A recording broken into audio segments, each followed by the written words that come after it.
இந்த பரலோக தகப்பன் நம்மை குறித்து, இந்த குடும்பத்தில் இருக்கிற அந்த தகப்பன் நம்மை குறித்து ஒரு லெட்டர் உங்களுக்கு எழுதுறாரு அப்படின்னா அது எப்படி இருக்கும்?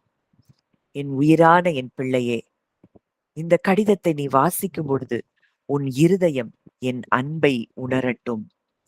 உலகம் உன்னை வெறும் ஒரு பெயராகவோ அல்லது ஒரு கூட்டத்தில் ஒருவராகவோ பார்க்கலாம். ஆனால் எனக்கு நீ அப்படி அல்ல. நீ உருவாகும் முன்னே என் எண்ணத்தில் நீ இருந்தாய். உன் ஒவ்வொரு மூச்சையும், உன் ஒவ்வொரு கண்ணீரையும் நான் அறிவேன். நீ என் வீட்டு பிள்ளை.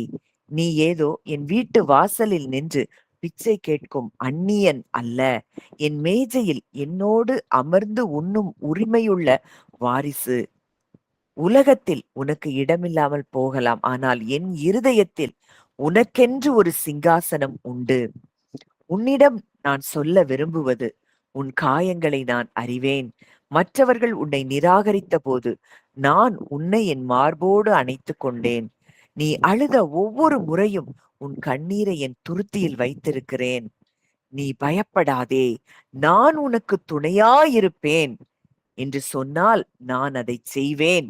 சர்வ வல்லமையுள்ள தேவன் உனக்கு தகப்பனாக இருக்கும்போது நீ எதற்கும் அஞ்ச வேண்டியதில்லை. என் அன்பு மாறாதது. நீ தவறு செய்தாலும், நீ சோர்ந்து போனாலும் என் அன்பு உன்மேல் குறையாது. என் கைகள் உன்னை தண்டிக்க அல்ல, உன்னை தூக்கிவிடவே எப்பொழுதும் நீட்டப்பட்டிருக்கும். யோவான் 1:12 படி, நீ என்னை ஏற்றுக்கொண்ட அந்த நொடியே நான் உனக்கு என் பிள்ளை என்ற மகுடத்தை சூட்டினேன்.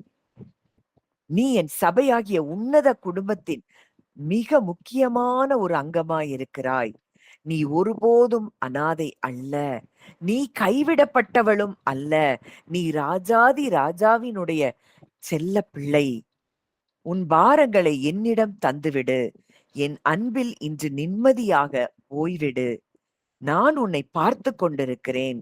என்றென்றும் மாறாத அன்புடன் உன் பரலோக தகப்பன். இதுதான் தேவன் நம்மை குறித்து எழுதியிருக்கிற ஒரு லெட்டரா நம்ம பார்க்கிறோம்.